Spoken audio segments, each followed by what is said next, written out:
Live a happy, normal life. We've been happy, normal people here. You bunch. Come on! But in all these things, you guys,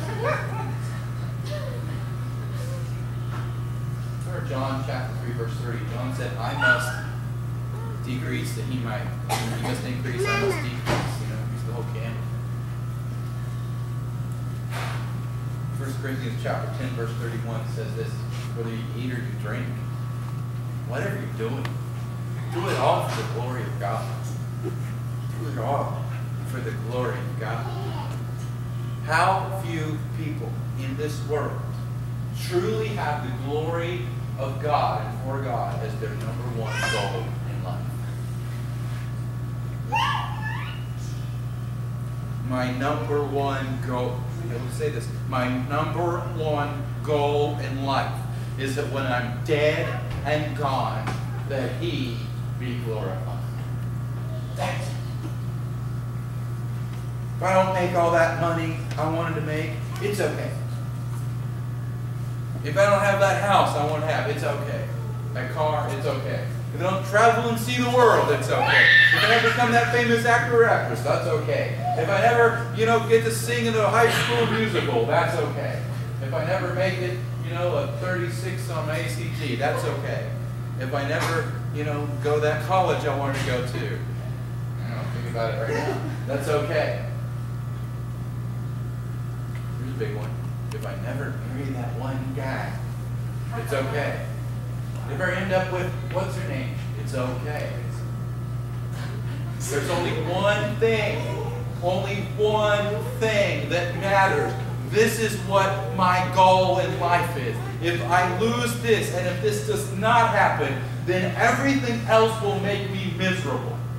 If I marry what's-her-face, and if I make the what's-its money, if I am on the musical at my high school and have the leading role, if everyone adores me, I'm the next American Idol, if I do it all and have it all, and I'm the next Justin Bieber, I want to tell you something. Bieber. Leave it to Bieber. If I have it all, but if He is not glorified, then I am completely miserable. That's what it means for Him to be the goal of your life. Misery without Him being glorified. Completely unsatisfied. Is Christ your number one goal? Glorifying God. Having Jesus. Having Him, knowing Him. But more importantly than just having Him and knowing Him. Yeah. Having been knowing Him and bringing His name and glory upon this earth. My goodness. What a sad thing to have Him and Him not be glorified through your life. That someone who doesn't know Him as well as you will bring more glory to Him. That would be really cool. Number one, He's my goal. Number two, and this leads me to number two because your goal defines everything about you. If my goal in life is to win the gold medal in gymnastics in the 2050 Olympics, that's my goal in life. And number one, I better go buy a bunch of big cakes. I'm going to be really old by the time I get there. It's going to change everything about me. That's my goal. You have no idea how many marriages split up because a guy is consumed. These professional athletes are consumed. Their marriages fall apart constantly because they are consumed with being the best. They're not satisfied with making a living doing it. They want to be the best guy out there. Everything else begins to crumble and fall apart. Your goal defines your desires. Your goal will define your desires. If glorifying God is your number one goal, then there will begin natural desires in you for God, for Him. If God's not my number one goal, all of a sudden, man, where'd my fire go? Where'd my passion for Jesus go? I don't know what happened. Because all of a sudden, He's not become my goal. It's a bit uncomfortable sitting on the floor. No? Okay. Because I'm kneeling, and kneeling's more comfortable than sitting. So I've got one on it. Don't give me those uncomfortable sitting on the floor looks. If Jesus is not my goal, then I will not have those desires that are given to those whose Christ and His glory is their goal. Does this make sense? So Jesus, first of all, got to be our number one goal. Number two, He's got to be our number one desire. What does it mean for God to be the number one desire of your life? It's a lot more intense than you think. It's not that thing on the back of the car, someone that says, I'd rather be fishing. I'd rather be with Jesus. I have a thing in me that just really likes Him more than everything else. You guys, it's something that eats you up. I don't know if you remember this scripture or not, but the disciples were arguing about where they were going to get food that evening. And Jesus turns to His disciples and He says, I have food that you don't know about. It's in John chapter 4. And the disciples start arguing among themselves, going, is Jesus like stashing bread in His pockets, and that linen thing? He's got hidden pockets lying on the inside. What is He calling around? He's not telling us about. He turns around and He says, no, you guys, you have earthly brains. I'm my heavenly brain. He says, my food is to do the will of my Father who is in heaven. My food. Now, we don't understand the depth of what Jesus meant here in saying His food was to do the will of His Father.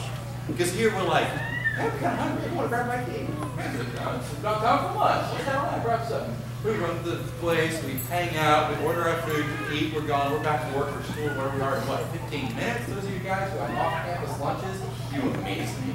It's like, whoosh, whoosh, whoosh, you're back. I mean, how'd you eat a burger that fast? Gosh. You have a half hour for lunch, and it took you 10 minutes to get there, 10 to get back, and then when you have 5 minutes to order your food, it means you ate in 2.1 seconds. Wow. But that's how we are in America. Bam, I want food. So when Jesus says, my food is to do the will of my Father, we're like, yeah. Yeah. Me too. I'm going to do something for God. I do it, I'm done. It was good. But to them, back then, you guys, they didn't have electricity. They didn't have refrigerators. They couldn't store up food. They had to catch it the day of. Or they had to kill it the day of. Or they had to harvest it the day of. It was hot over there. Stuff spoils really quick. You may not even know this, but the word salary, your salary, you know what the root word for that comes from the word that means salt. The Latin word for salt. And literally because a long time ago they used to pay people with salt. Salt was so valuable so they could salt down some of their meat and make it last a few more days. Salt was that important to people that it was their money, what they're being paid for. Because food was something you thought about constantly. We're really lucky over here. We get 3 meals a day. Back then most of them did not get 3 meals a day. They were lucky if they had 1 meal a day. Sometimes they would have 2. But if you were going to have 2, you had to prepare breakfast the night before to be sure it was going to be ready for you. You don't wake up and check out the fridge and stand there for 10 minutes going, I'm going to shut the door and go right back and open it up again. Magically reappear. Or maybe I meant some new strange mixture of food going on here with all that nasty junk. It wasn't like that for them. These people woke up in the morning and the first thing I thought about was food. Where is my next meal coming from? When they had their little meal in the morning, if they were able to have one, they were thinking about where's my next one coming from? Man, Jesus was smart, man. When he fed the 5,000, he knew these people are hooked. He got them off the hook the next day. He's like, eat me. John chapter 6, he's like, eat me, okay? That'd be a good Christian t-shirt, wouldn't it? Bite me. Jesus said, bite me. You're like, what? What are you talking about? Well, let me read it to you. Jesus says, my blood is real drink. My body is real food. He's saying, I want you to be consumed with me from the moment you wake up to the moment you go to sleep at night. All day long. I want to be your consuming thought and passion. That's what he meant there. My food is to do the will of my Father. That thing that you think about constantly. And so it's hard for us to understand what in the world Jesus is talking about, because here we are in America and we don't think about one thing constantly. We think about like 1,000 things.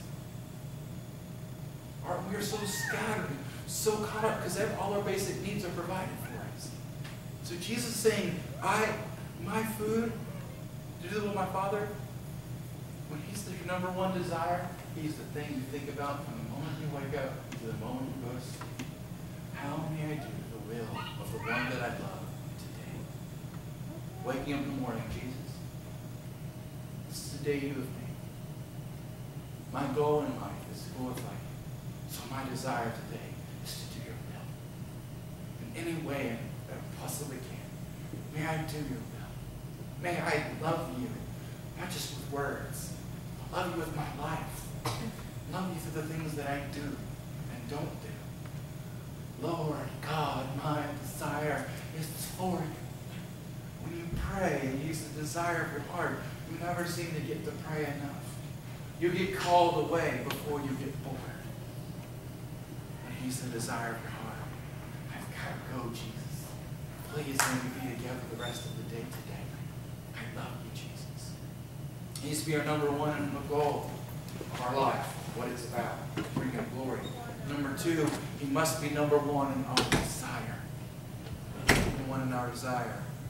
Remember, the end of all things is coming, you guys. All of us at some point are going to be brought to this place. Right? He will be our number one goal. He will be our number one desire at one point in eternity. And finally, He must become our number one necessity.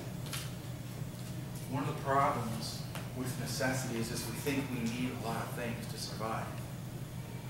When you really get down to it, we don't need a lot of things to survive. What did Jesus say to Martha? Do you remember the story? Jesus came to Mary and Martha and Lazarus' house, and He was hanging out. Martha was running around cooking and serving and cleaning and minding everyone's, making sure everybody was comfortable and happy. Makes me think of myself sometimes. I'm always running around on the phone and into all this stuff. Mary, what was she doing? She was sitting at the feet of Jesus. Jesus was in the house. And she was sitting at the feet of Christ. And she was just happy to be hearing Him. Martha gets upset and she says, Jesus, please rebuke my sister and tell her to get up and serve me. Help us serve you. Must all the work be left to me? And Jesus said, Martha, you are worried about many things. But it says here, Luke chapter 10, verse 42, you only need one. Wow. Where's Jesus reducing things down? What is He doing? He is speaking of the end of all things. At one point, everything will end. Everything will be done with. Every government, every nation, every power, every title, every award, every dollar bill, all your silver and gold, everything will end at some point. Except one thing. And this is the one thing Christ speaks of. The one thing you need. Mary has chosen that one thing, and it will not be taken away from her. One thing, sitting at the feet of Jesus. One thing I need to be doing. One thing I should be doing. One thing I ought to be doing. I want to tell you, if you will sit at the feet of Jesus, listen to Him, let Him pour into your life, you'll find out everything else gets taken care of. If you're here, you're a husband, and you're struggling with being a better husband, you know the one thing you need? To sit at the feet of Jesus. Listen to His love and mercy pour into you. Sense His presence. Your wife, you'll come home from work, your wife will be there, and you will feel a love for her that's godly and from Him. And she'll be like, wow, I really enjoy spending this evening together with you. All because you spent time at the feet of Jesus. Are you one of those kids that drive your parents crazy? They ask you to do things over and over and over and over, and you have that selective hearing problem. Where like, I see your lips moving, but I don't understand what you say. In one ear and out the other. Do you have one of those dysfunctional relationships with a little brother or sister? I'll tell you, you have need of one thing. You don't need to go, most likely, You may not. I don't know your situation.